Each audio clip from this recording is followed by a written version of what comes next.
سب سے پہلے تو آپ جانتے ہیں کہ عمران خان صاحب کی صحت سے ریلیٹڈ پچھلے چند دنوں سے کافی زیادہ ہائپ جو ہے وہ سامنے آ رہی ہے، اور ظاہری بات ہے پاکستان تحریک انصاف کے فالوورز جو ہیں وہ کافی کنسرنڈ ہیں ان کی صحت کو لے کے۔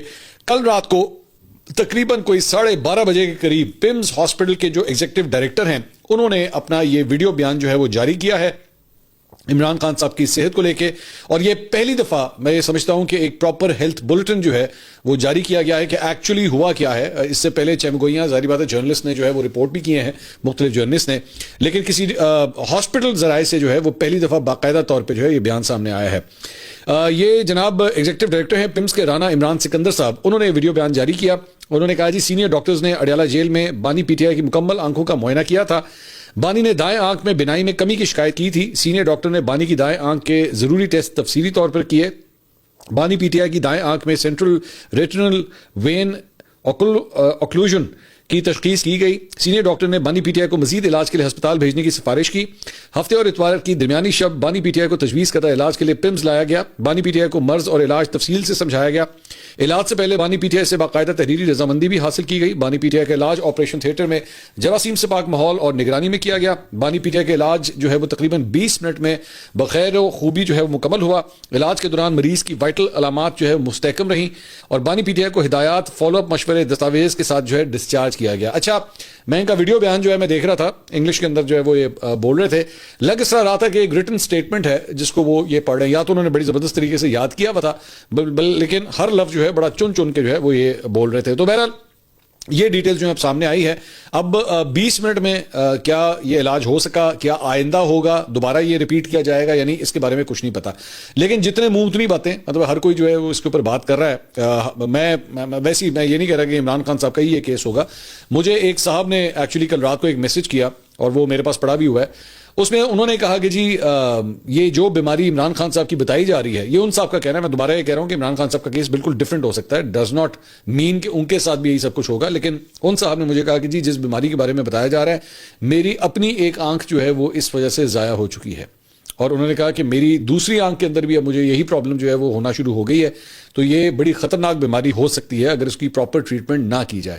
سو اللہ خیر کرے، مطلب آپ دعا کیجئے کہ کسی کی بھی بات ہو، آپ کا سیاسی اختلاف ہو، کچھ بھی ہو، وہ اپنی جگہ ہے، لیکن کسی کی بھی صحت کے حوالے سے جو ہے وہ ہمیشہ دعا کرنی چاہیے کہ وہ بخیر و عافیت رہیں۔ اس کے علاوہ گزشتہ ویڈیو میں ہم نے آپ کو بتایا تھا کہ سلمان اکرم راجہ صاحب کی جو ہے وہ کل chief justice of Pakistan justice Yahya Afridi سے جو ہے وہ ملاقات ہو گئی تھی، تو اب اس کی تفصیلات جو ہے وہ سامنے آئی ہیں۔ تقریباً آدھے گھنٹے کی یہ ملاقات ہوئی ہے سلمان اکرم راجہ کی، اور اس کے اندر سلمان اکرم راجہ نے اپنے پارٹی کے تحفظات خاص طور پہ عمران خان صاحب کی صحت سے ریلیٹڈ جو ہے انہوں نے شیئر کی ہیں۔ ملاقات کے بعد سلمان اکرم راجہ صاحب نے گفتگو کی، انہوں نے کہا جی صبح سے یہاں سپریم کورٹ کے باہر موجود ہیں، عمران خان کی صحت سے زیادہ ہمارے لیے کچھ اہم نہیں ہے، آج بھی چیف جسٹس اور اٹارنی جنرل سے ملاقاتیں اور رابطوں میں رہے، پورے دن کی تگ و دو کے بعد جو حاصل ہوا وہ بالکل تسلی بخش نہیں ہے۔ آج کی تگ و دو کے بعد ہمیں اس حد تک کامیابی ملی ہے کہ ہمیں رپورٹ مل جائے گی۔ ہم نے آج سپریم کورٹ کے باہر اخلاقی مقدمہ لڑا، بتایا گیا کہ عمران خان اور ان کی بہنوں کو میڈیکل رپورٹ دے دی جائیں گی۔ رپورٹ ملنے کے بعد عمران خان کے ذاتی معالجین کو ان تک رسائی دینے کی یقین دہانی کرائی گئی ہے۔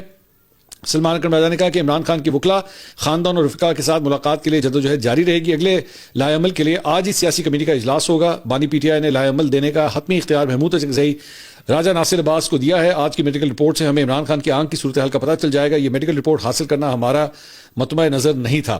بعد میں سہیل آفریدی سے مشاورت کے بعد سپریم کورٹ کے باہر جو ہے دھرنا ختم کر دیا گیا اور سہیل آفریدی اپنی گاڑی میں بیٹھ کر وہاں سے چلے گئے۔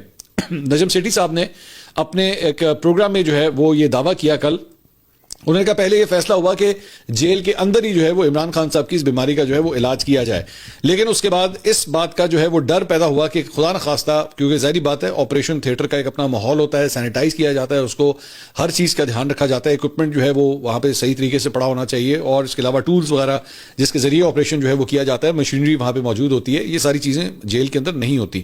تو اس بات کا شک کا اظہار جو ہے نجم سیٹھی صاحب کے مطابق کیا گیا کہ خدا نخواستہ کوئی انفیکشن نہ ہو جائے انہیں، سرجیکل انسٹرومنٹس وغیرہ مشینز نہیں ہیں، تو اس کی ذمہ داری آخر کون لے گا؟ اگر اس سارے پروسیجر کو اگر جیل کے اندر جو ہے وہ کرنے کی کوشش کی جاتی ہے تو اس کی ذمہ داری کون لے گا؟ تو انہوں نے کہا کہ ذمہ داری لینے کو جو ہے وہ کوئی تیار نہیں تھا۔ اس کے بعد ان کے مطابق، سیٹھی صاحب کے مطابق، یہ طے پایا کہ عمران خان صاحب کو ہسپتال لے جایا جائے، اور دوسرا آپشن جو ہے وہ لیکن یہ دوسرا آپشن تھا کہ انہیں ہاسپٹل جو ہے وہ لے کے جائے، پہلا آپشن یہی تھا کہ یہیں پہ جو ہے ان کا علاج کر دیا جائے۔ بہرحال جب بات جو ہے وہ سیکنڈ آپشن کے اوپر آئی کہ ان کو ہسپتال لے جایا جائے گا، تو عمران خان صاحب کے پاس جو ہے وہ جایا گیا اور ان سے کہا گیا کہ جی یہ صورتحال ہے، ہم آپ کو یہاں سے جو ہے وہ اگر لے جائیں تو آپ جانا چاہیں گے ہاسپٹل؟ تو انہوں نے جو ہے اس کے بعد عمران خان صاحب نے تحریری اپنا کنسینٹ دے دیا کہ جی ٹھیک ہے آپ مجھے لے جائیں میرے علاج کے لیے. اور عمران خان نے ان کے ڈاکٹرز کو رسائی دینے کا فیصلہ جو ہے وہ شام کو آلریڈی ہو چکا تھا اور پی ٹی آئی کو اشارہ کیا گیا کہ آپ چیف جسٹس کے پاس چلے جائیں، آپ کو وہاں سے جو ہے وہ ریلیف مل جائے گا. اس کے علاوہ سینئر صحافی ہیں حسن ایوب صاحب، انہوں نے بھی ایک پروگرام کے اندر دعویٰ کیا ہے. انہوں نے کہا کہ جی ان کے پاس ذرائع سے خبر آئی ہے کہ آنے والے منگل کو، یعنی آج سے کوئی 3-4 دن کے بعد، عمران خان صاحب کی ان کی بہن کے ساتھ جو ہے مائنس علیمہ خان صاحبہ کو اجازت نہیں ملے گی، لیکن کسی اور بہن کی ملاقات جو ہے وہ عظمیٰ خانم صاحبہ یا نورین خانم صاحبہ جو ہیں ان سے ان کی ملاقات جو ہے وہ کروا دی جائے گی اور اس سے ان کی بھی تسلی ہو جائے گی کہ وہ صحت مند ہیں. یہ حسن ایوب صاحب نے جو ہے وہ دعویٰ کیا ہے. اور اسی دوران جو ہے وہ کل رات کو پاکستان تحریک انصاف کے جو سیکرٹری اطلاعات ہیں شیخ وقاص اکرم صاحب، ان کی ایک آڈیو مبینہ طور پہ مبینہ آڈیو وہ لیک ہوئی ہے اور سوشل میڈیا کے اوپر جو ہے وہ یہ آڈیو اس وقت وہاں پہ موجود ہے. کافی لمبی ایکچولی مجھے لگ اس طرح رہا ہے جیسے وہ کوئی کسی واٹس ایپ گروپ کے اندر جو ہے انہوں نے کوئی وائس نوٹ جو ہے وہ ڈالا ہوا تھا اور وہ وائس نوٹ جو ہے وہ فارورڈ ہو گیا ہے. تو اس وائس نوٹ ہے بڑا لمبا، میں آپ کو شارٹ کر کے ویسے ہی آپ کو میں بتا دیتا ہوں. اس وائس نوٹ کے اندر جو ہے وہ بیسکلی یہ کہہ رہے ہیں کہ جی اڈیالہ کے باہر جو دھرنا دیا گیا ہے اس کی جو ہے وہ جس طریقے سے اس کو پلان کیا گیا وہ بڑا ایل ٹائمڈ تھا اور انہوں نے اس کی ساری ذمہ داری جو ہے اس آڈیو کے اندر جو ہے وہ چیف منسٹر کے پی سہیل آفریدی صاحب کے اوپر وہ ڈال رہے ہیں. انہوں نے کہا کہ ایک رات پہلے جو ہے ہم کے پی ہاؤس کے اندر ملے تھے، اگر کوئی دھرنا وغیرہ دینا بھی تھا تو باقاعدہ طور پہ اس کی پلاننگ کی جاتی، باقاعدہ طور پہ جو ہے وہ اس کا ڈیسائیڈ کیا جاتا کہ جی ہم اس طرح دھرنا دینے جا رہے ہیں، تو جتنے M N as MPs وغیرہ جو ہیں ان کو میسیجز چلے جاتے ہیں اور اس کے بعد وہ آ جاتے. لیکن آپ نے جو ہے بغیر کنسلٹ کیے بغیر یہ چیز جو ہے وہ آپ نے اناؤنس کر دیا کہ جی وہاں پہ دھرنا دینا ہے. اب M N as MPs جو ہیں وہ کئی دور یہاں سے علاقوں میں ہوتے ہیں، 8-10 گھنٹے کا ان کا سفر ہوتا ہے، تو وہ اتنی جلدی کس طرح آ سکتے ہیں؟ یہ ممکن ہی نہیں ہے. تو یہ اچھا نہیں لگتا کہ اس طرح جو ہے وہ بغیر کنسلٹیشن کے جو ہے وہ دھرنا دے دیا جائے. انہوں نے کہا منگل کے روز پنجاب سے ارکان اسمبلی آئے پھر واپس اپنے حلقوں میں چلے گئے. سہیل آفریدی نے خیبر پختونخوا ہاؤس میں ایک رات قبل میٹنگ کی. آپ رات میٹنگ نہیں بتا دیتے کہ اڈیالہ میں ہم نے دھرنا دینا ہے تو سب M P As M N As جو ہے وہاں پہنچ جاتے. انہوں نے کہا آپ رات 8 بجے فیصلہ کرتے ہیں کہ ہم دھرنا دے رہے ہیں، کوئی رکن اسمبلی 8 گھنٹے دور ہے، کوئی 10 گھنٹے دور ہے، کسی ممبر اسمبلی کے پاس ہیلی کاپٹر یا جہاز تو نہیں ہے کہ وہ فوری پہنچ جائے. جو ارکان قریب تھے وہ پہنچ گئے. آج سپریم کورٹ کے باہر رش اچھا تھا، زیادہ ارکان پہنچ گئے تھے. دھرنا اگر آپ نے دینا ہوتا ہے تو ایک رات پہلے آپ مل بھی رہے ہیں تو کم از کم آپ ان لوگوں کو بتائیں تو صحیح. تو اس میں ارکان قومی اور صوبائی اسمبلی کا کوئی قصور نہیں ہے، جنہوں نے پلان بنایا ان کا قصور ہے. بندہ 10 گھنٹے کے سفر پر ہے، آپ رات 8 بجے کہتے ہیں فوری پہنچو، کسی کے پاس جہاز نہیں ہے، ایسا بالکل نہیں ہوتا. تو مزید انہوں نے کہا کہ جی اگر وزیر اعلیٰ نے دھرنا دینا ہی تھا تو کم از کم اپنے 90 ممبران صوبائی اسمبلی تو ساتھ لے کر آتے. وزیر اعلیٰ کے صوبے کے ممبران اسمبلی تو قریب تھے، ان کے ساتھ بھی چند ایم پی ایس تھے. رات جب کہ کے پی ہاؤس میں میٹنگ ہوئی اس میں اسد کیسر، جنید اکبر، راجہ صاحب بھی موجود تھے. آپ سب کو رات کو ہی اطلاع دیتے تھے کہ ہم نے یہ دھرنا دینا ہے. اچھا، اس سے اب 2-4 چیزیں جو ہیں وہ سامنے آتی ہیں کہ ایک تو شیخ وقاص اکرم صاحب جو ہیں وہ سی ایم صاحب سے زیادہ خوش نہیں ہے کہ جس طریقے سے جو ہے انہوں نے اس طرح دھرنے کا جو ہے وہ اناؤنسمنٹ کر دیا. اور اس کے علاوہ ظاہری بات ہے شیخ وقاص اکرم صاحب کو جو ہے وہ کنسیڈر کیا جاتا ہے کہ وہ گنڈا پور گروپ سے تعلق رکھتے ہیں اور گنڈا پور صاحب کے جو ہے وہ کافی قریبی تھے. ظاہری بات ہے، اب آپ جانتے ہیں کہ گنڈا پور صاحب کے بعد جو ہے وہ سہیل آفریدی صاحب اب وزیر اعلیٰ بن چکے ہیں، تو دھڑوں کا بھی ایک فرق آتا ہے. اور اس کے ساتھ ساتھ مطلب پلاننگ کا کتنا فقدان ہے پاکستان تحریک انصاف کے احتجاجوں کے حوالے سے، یہ اس آڈیو سے جو ہے وہ یہ بات بھی پتہ لگتی ہے. اس کے علاوہ مریم ریاض بٹو صاحبہ، بشرا بی بی کی جو بہن ہیں، انہوں نے بھی لوگوں کی کمی کی وجہ سے مطلب تعداد جو کم آ رہی ہے اس کے اوپر انہوں نے ٹویٹ کیا. انہوں نے کہا شوکت خانم کینسر ہسپتال میں زیر علاج کینسر سے بچ جانے والے تمام افراد کہاں ہیں؟ یعنی کہ جنہوں نے شوکت خانم میں اپنے علاج کروائے وہ کدھر ہیں؟ وہ کیوں نہیں آ رہے اڈیالہ جیل کے باہر؟ وہ اس شخص کے لیے اڈیالہ سے باہر کیوں نہیں ہے جو ان کی جان بچانے کی وجہ بن گیا؟ اس کی یونیورسٹیوں سے فارغ التحصیل ہونے والے تمام طلباء کہاں ہیں؟ کہاں انسانی حقوق کی تنظیمیں قومی اور بین الاقوامی؟ یہ اکیلے پی ٹی آئی رہنماؤں کی ذمہ داری نہیں ہے کہ وہ عمران خان کے لیے اڈیالہ سے باہر ہوں جب انہیں اس کی سب سے زیادہ ضرورت ہے. So now you can see, مطلب آبویسلی جب اگر اس قسم کی باتیں ہو رہی ہیں تو دس پروفز کہ بیسکلی یہ چیز محسوس کی جا رہی ہے کہ ہمارے پاس نمبرز جو ہیں وہ بہت کم ہیں اور ان نمبرز سے جو ہے وہ کوئی فرق نہیں پڑے گا. اس کے علاوہ عمران خان صاحب کے جو ذاتی ڈاکٹر ہیں عاصم یوسف صاحب، ان کا بھی ایک ویڈیو بیان جو ہے وہ سامنے آیا ہے. انہوں نے کہا اب تک اس بات کی وضاحت یا تصدیق نہیں ہو سکی کہ عمران خان کی بیماری کی نوعیت کیا ہے. ہماری تشویش ہے کہ یہ ایک سیریس کنڈیشن ہے اور اس کے لیے ایکسپرٹ میڈیکل کیئر جو ہے وہ ریکوائرڈ ہے. ہر آنکھوں کا ڈاکٹر اس کا علاج نہیں کر سکتا، بلکہ خاص آنکھوں کے ڈاکٹر جنہوں نے اسپیشل ٹریننگ یا اس قسم کی بیماری کا تجربہ لیا ہو وہ اس کا علاج کر سکتا ہے. جہاں تک میں پتہ ہے اسلام آباد کے جس اسپتال میں خان صاحب کو لے جایا گیا اس میں اس طرح کے ڈاکٹرز نہیں ہیں. اس بیماری کے پیچھے اکثر کوئی اور بیماری ہوتی ہے جس کی وجہ سے یہ بیماری شروع ہوتی ہے اس لیے اس طرح کی بیماریوں کے بعد خان صاحب کے ٹیسٹ ہونے چاہیے اور اس کے لیے ضروری ہے کہ نہ صرف ریٹنو اسپیشلسٹ بلکہ جنرل فزیشین کو بھی ان کا علاج کرنا چاہیے. ہمارا خیال ہے کہ اس کے لیے میں یا میرے کولیگ ڈاکٹر فیصل سلطان ہم دونوں پچھلے 20 سال سے زیادہ عرصے سے خان صاحب کے پرسنل فزیشین ہیں, اس لیے ہم میں سے کسی ایک کو جو ہے اس میں انوالو ہونا ضروری ہے. تو یہ ان کا ویڈیو بیان جو ہے سامنے آیا. اس کے علاوہ تحریک تحفظ آئین پاکستان اور پاکستان تحریک انصاف کی پولیٹیکل کمیٹی کے مشترکہ اجلاس کے بعد محمود خان اچکزئی کا جو ہے ایک ویڈیو بیان جاری ہوا ہے. اس ویڈیو بیان میں محمود خان اچکزئی کے دائیں جانب بیرسٹر گوہر بیٹھے ہوئے ہیں اور سلمان اکرم راجہ, جبکہ بائیں جانب علامہ راجہ ناصر عباس اور سہیل آفریدی بیٹھے ہوئے ہیں. یعنی جو میٹر کرتے ہیں اس وقت اپوزیشن کے حوالے سے وہ تمام افراد جو ہے اس ویڈیو کے اندر بیٹھے ہوئے ہیں. اچکزئی صاحب کہتے ہیں جی 8 فروری کو ہم نے یوم سیاہ کا اعلان کیا ہوا ہے. جو لوگ ملک میں آئین کی حکمرانی چاہتے ہیں ان سے گزارش ہے کہ باہر نکلیں. ہم چاہتے ہیں کہ ہمارے ادارے اور ہماری افواج دنیا کے افواج کی طرح آئین کے دائرے میں رہیں. 8 فروری کا اعلان ہوا تھا لیکن درمیان میں عمران خان کی صحت کی خرابی کی بات کارکنوں کے ذہنوں میں ڈال دی گئی. ہم اس کو اپنے مقصد سے ڈائیورژن سمجھتے ہیں. عمران خان عام شخصیت نہیں ہے, اس وقت وہ سرکار کی پراپرٹی ہیں. انہیں کچھ ہوا تو ذمہ دار پاکستان کی تمام سرکار ملٹری اور سول ہوگی. ہمیں عمران خان کی صحت کا ضرور خیال ہے. میں دعوے سے کہتا ہوں کہ عمران خان کی صحت اتنی خراب نہیں ہے جتنا پروپیگنڈا کیا گیا ہے.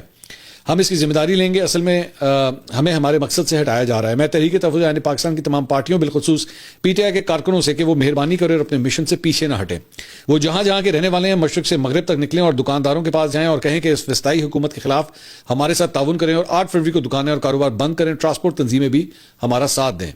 سہیل آفریدی بہترین اسٹریٹ موومنٹ چلا رہے ہیں جس میں ان کا ساتھ ان کے ایم پی ایس بھی دے رہے ہیں, لیکن تحریک انصاف کے کارکنان کی توجہ اس طرف کم ہے کہ کس طرح ہم نے 8 فروری کے دن کو کامیاب بنانا ہے. اچکزئی صاحب جو ہیں وہ پاکستان تحریک انصاف کے کارکنوں سے بالکل بھی خوش نہیں ہے کہ ان کی پارٹیسپیشن جو ہے وہ کم نظر آ رہی ہے. انہوں نے کہا اس دن تمام دکانیں اور کاروبار بند ہوں گے اور 8 فروری کی رات کو مشعل بردار جلوس ہوں گے. ہمارا سلوگن ہے ہم ظلم مٹانے نکلے ہیں, آؤ ہمارے ساتھ چلو. تو یہ بیان جو ہے وہ اچکزئی صاحب کی جانب سے جاری کیا گیا ہے. اس کے علاوہ رانا ثناءاللہ صاحب جو ہے وہ بھی کل ایک پروگرام میں آئے ہوئے تھے. انہوں نے کہا جی پی ٹی آئی کو قبل از وقت انتخابات اور الیکشن اصلاحات سے متعلق پیشکش کے بارے میں پوچھے کہ سوال کے جواب میں انہوں نے کہا 1 سال قبل الیکشن کی پیشگوئی والی بات درست نہیں ہے. محمد مالک صاحب نے جو خبر دی تھی اس کو وہ ڈینائی کر رہے ہیں. انہوں نے کہا لیکن ہم نے پی ٹی آئی کو بارہا پیشکش کی ہے کہ وہ اسمبلیوں میں آئے اور اسمبلیوں میں بات کرے. آپ سسٹم پر جو اٹیک کرتے ہیں اور سسٹم کو گرانا چاہتے ہیں یہ رویہ آپ ختم کریں اور سسٹم میں رہ کر اپنی بات کریں. وزیر اعظم شہباز شریف نے یوم آزادی پر سب سیاسی جماعتوں کو پیغام دیا تھا کہ آئیں مل کر استحکام پاکستان پر کام کریں. عسکری قیادت بھی اس موقع پر موجود تھی. اگر استحکام پاکستان کے لیے مل بیٹھتے ہیں تو باقی معاملات کے لیے بھی بات ہو سکتی ہے. تو یعنی رانا ثناءاللہ صاحب ماضی کی طرح ایک دفعہ پھر سے پی ٹی آئی کو ایک سپیس دینے کے لیے تیار ہیں اگر وہ بات چیت کے لیے تیار ہوتے ہیں. جو لاہور میں بھاٹی گیٹ کے پاس جو ایک واقعہ پیش آیا تھا, ایک ماں اور بچی جو مین ہول میں گر گئے تھے, اس کے بعد ظاہری بات ہے یہ سب سے پہلے خبر دی گئی گورنمنٹ آف پنجاب کی جانب سے کہ جناب یہ فیک نیوز ہے اور ایسا کچھ نہیں ہوا. ازما بخاری صاحبہ کا نام جو ہے اس کے اندر بار بار آیا, تو انہوں نے بعد میں اس کے اوپر ایک معافی مانگتے ہوئے اپنا ایک ویڈیو بیان جو ہے وہ جاری کیا تھا. اب اور انہوں نے کہا کہ مجھے ایکچولی انفارمیشن ہی غلط ملی تھی. اب ان لوگوں کے نام سامنے آئے ہیں جن کے بارے میں کہا جا رہا ہے کہ یہ وہ لوگ تھے جنہوں نے ایکچولی ازما بخاری صاحبہ کو غلط انفارمیشن دی تھی. تو اس میں ایم ڈی واسا غفران احمد اور ڈسٹرکٹ آفیسر ریسکیو 1122 شاہد وحید, ان کے بارے میں یہ نام سامنے آ رہے ہیں کہ جناب انہوں نے وہ غلط انفارمیشن دی تھی. اور ایم ڈی واسا غفران احمد نے بتایا تھا کہ واٹر لیول 1 فٹ ہے, اتنے پانی میں ڈوبنے کا سوال ہی پیدا نہیں ہو سکتا. ایم ڈی واسا نے کہا تھا کہ واسا لائن سے ٹائر بھی گزارا گیا مگر کچھ نہیں ملا ہے. ان کا اپنے بیان میں کہنا تھا کہ ایسی کوئی صورتحال نظر نہیں آئی کہ درمیان میں کوئی بھی رکاوٹ ہو. واٹر لیول 1 فٹ ہے, ایسا لگتا نہیں ہے کہ یہاں پر کوئی گرا ہو. اس بات کی سوچ موجود ہے کہ شاید یہ فیک کال ہے. دوسری جانب ریسکیو 1122 کے اہلکار شاہد وحید نے ابھی افسران کو آگاہ کیا. انہوں نے ویڈیو بنا کر بھیجی کہ یہاں پر کوئی نہیں گر سکتا, پانی بھی کم ہے, باڈی آگے جا ہی نہیں سکتی, ایسا کوئی واقعہ ہوا ہی نہیں ہے. تو اس کی بنیاد کے اوپر کہہ رہے ہیں کہ جی ازما بخاری صاحبہ نے کہہ دیا لوگوں کو کہ جناب یہ فیک نیوز ہے.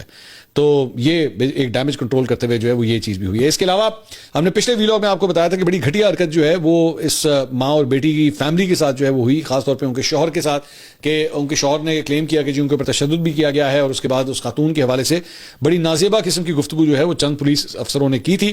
تو اس کے بعد اس پہ کاروائی کرتے ہوئے D I G operations Lahore نے جو ایس ایچ او ہے اور ڈی ایس پی ہے ان کے خلاف جو ہے وہ کاروائی کا آغاز کر دیا ہے. اور ڈی آئی جی کی جانب سے S H O Bhati Gate Zain Abbas کو معطل کر دیا گیا ہے اور ڈی ایس پی کو اظہار وجوہ شو کاز نوٹس جو ہے وہ انہیں جاری کیا گیا ہے. اس کے علاوہ جناب اس واقعے کے بعد جو ہے جو لاہور کی ٹریفک پولیس ہے اس کی ذمہ داریاں بھی جو ہے وہ بڑھا دی گئی ہیں گورنمنٹ آف پنجاب کی جانب سے, اور اب ان کی ذمہ داری ہے کہ جناب اگر آپ کو آس پاس جو ہے کوئی کھلا ہوا مین ہول نظر آتا ہے, گٹر کا ڈھکن جس کے اوپر نہیں ہے, تو اس کی آپ نے فوراً جو ہے تصویر یا ویڈیو بنا کے جو ہے وہ آپ نے متعلقہ محکمے کو جو ہے وہ آپ نے بھیجنی ہے کہ جناب یہ فلان جگہ ہے, اور اس کو آئیڈینٹیفائی کریں اور اس جگہ کو جو ہے وہ آپ کور اپ کریں. تو یہ ٹریفک پولیس کی جو ہے وہ اب ایک اور ذمہ داری لگا دی گئی ہے.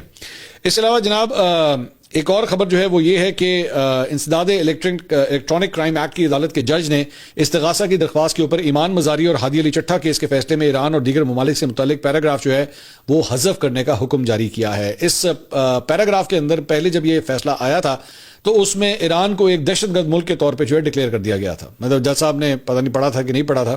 حکم نامے میں کہا گیا کہ فیصلے کے پیرا نمبر 36 میں موجود غلطی کی درستی کے لیے استغاثہ نے درخواست دائر کی. غلطی سے 4 ممالک کا نام فیصلے میں لکھا گیا تھا, اور اسٹینوگرافر نے اپنے تحریری جواب میں بتایا کہ یہ جملہ دیگر چند جملوں کے ساتھ فیصلے کی تصحیح کے دوران حذف کر دیا گیا تھا.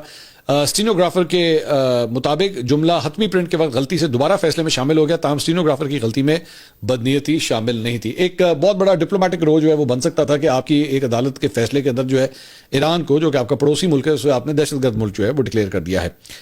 اس کے علاوہ جناب ایک خبر جو ہے وہ سیکیورٹی حکام ذرائع کے حوالے سے جو ہے وہ کراچی سے چلی ہے, اور جہاں پہ سیکیورٹی حکام نے کراچی میں میڈیا کے نمائندوں سے جو ہے وہ انٹریکشن کیا ہے, اور انہوں نے کہا ہے کہ جی خیبر پختونخوا کے علاقے تیرا کے اندر جو ہے وہ کسی قسم کا آپریشن جو ہے وہ نہیں ہو رہا, یہ جھوٹا پروپیگنڈا ہے, اور البتہ انٹیلیجنس بیسڈ آپریشن جو ہیں وہ ضرور IBOs جو ہیں وہ ضرور ہو رہے ہیں, لیکن باقاعدہ طور پہ کوئی بڑا آپریشن جو ہے وہ نہیں کیا جا رہا. اس کے علاوہ عالمی ثالثی عدالت میں جناب پاکستان کو سندھ طاس معاہدہ تنازع کیس میں بھارت کے خلاف اہم قانونی کامیابی مل گئی ہے. رپورٹ کے مطابق ہیگ میں قائم عالمی ثالثی عدالت نے حکم نامہ جاری کیا ہے جس میں بھارت کو پاکستانی دریاؤں پر قائم پن بجلی منصوبوں کا ریکارڈ پیش کرنے کا حکم دے دیا گیا ہے. ثالثی عدالت نے حکم نامے میں کہا ہے کہ جی بھارت 9 فروری تک بگلیار اور کشن گنگا کے آپریشنل لاگ بکس جمع کروائے. ریکارڈ فراہم نہ کرنے کی صورت میں بھارت کو باضابطہ وجہ جو ہے وہ بتانا ہوگی, اور اس میں یہ بھی کہا گیا ہے جی پاکستان 2 فروری تک یہ واضح کرے کہ وہ کون سی دستاویزات چاہتا ہے. کیس کے میرٹس کے دوسرے مرحلے کی سماعت 2 اور 3 فروری کو ہیگ میں ہوگی. ثالثی عدالت نے فیصلہ کیا ہے کہ دوسرے مرحلے میں بھارت شریک ہو یا نہ ہو سماعت جاری رہے گی. اٹارنی جنرل کی قیادت میں پاکستان کا اعلیٰ سطح وفد ہیگ کی عدالت میں پیش ہوگا. پاکستان کا موقف ہے کہ بھارت نے سندھ طاس معاہدے کی پن بجلی شکوں کا غلط استعمال کیا ہے, اور بھارت نے ہائیڈرو پاور ڈیمز میں غیر قانونی طور پر پانی جو ہے وہ ذخیرہ کیا ہے, جبکہ ایکچولی اس کے مطابق جو ہے وہ ان ڈیمز کے اندر آپ واٹر سٹوریج جو ہے وہ نہیں کر سکتے. تو یہ ایک بڑا فیصلہ جو ہے وہ سامنے آیا ہے. اس کے علاوہ انڈین میڈیا جو ہے وہ یہ کلیم کر رہا ہے, اور ان کا ایک وہاں پہ جرنلسٹ ہے آدتیہ راج کول, جو کہ بیسکلی را کا فرنٹ مین کنسیڈر کیا جاتا ہے. اس نے یہ ٹویٹ کیا ہے کہ جی پاکستانی ڈرونز جو ہیں وہ بھارت کے اندر جو ہے ایک دفعہ پھر دیکھے گئے ہیں. اب وہ یہ کلیم کر رہے ہیں, ذہن میں رکھیے گا, وہ یہ کلیم کر رہے ہیں, ہم نے کلیم نہیں کیا, یہ وہ کلیم کر رہے ہیں کہ جی جودہ مکن بیران دوڑی میں کیرن سیکٹر کے اندر جو ہے وہ کشمیر, جو مقبوضہ کشمیر ہے, وہاں پہ جناب پاکستانی ڈرونز جو ہیں وہ دیکھے گئے ہیں, اور انہوں نے کہا کہ جناب بعد میں انڈین فوج کی جانب سے جو وہ فائرنگ کی تو یہ ڈرونز جو ہے وہ واپس بھی چلے گئے, اور کسی قسم کا کوئی ڈیمیج جو ہے وہ نہیں ہوا. اب یہ کیا واقعی پاکستانی ڈرونز تھے یا کوئی اور وہ ڈرونز اڑا رہا تھا, ظاہری بات ہے اس کا جھنڈا تو کوئی نہیں لگا ہوتا ڈرون کے اوپر, لیکن انڈین میڈیا نے جو ہے وہ یہ کلیم کیا ہے. اس کے علاوہ بھارت میں فضائی آلودگی کی جو پولوشن کی اور اسموگ کی جو صورتحال ہے وہ کافی زیادہ سنگین ہے, اور اس کی وجہ سے اب جو کرکٹ میچ کے اندر کھلاڑی ہیں انہیں بھی جو ہے وہ ماسکس پہننے پڑ رہے ہیں اس صورتحال کی وجہ سے. بھارتی میڈیا رپورٹس کے مطابق رانجی ٹرافی میں ممبئی اور دلی کے درمیان کھیلے گئے میچ کے دوران پولوشن اس قدر زیادہ تھی کہ کئی کھلاڑی ماسک کے ساتھ جو ہے وہ میدان میں اترے. یہ میچ ممبئی کے باندرا کرلا کمپلیکس میں منعقد ہوا, جہاں گرد و غبار اور آلودگی نے ماحول کو مزید خراب کر دیا.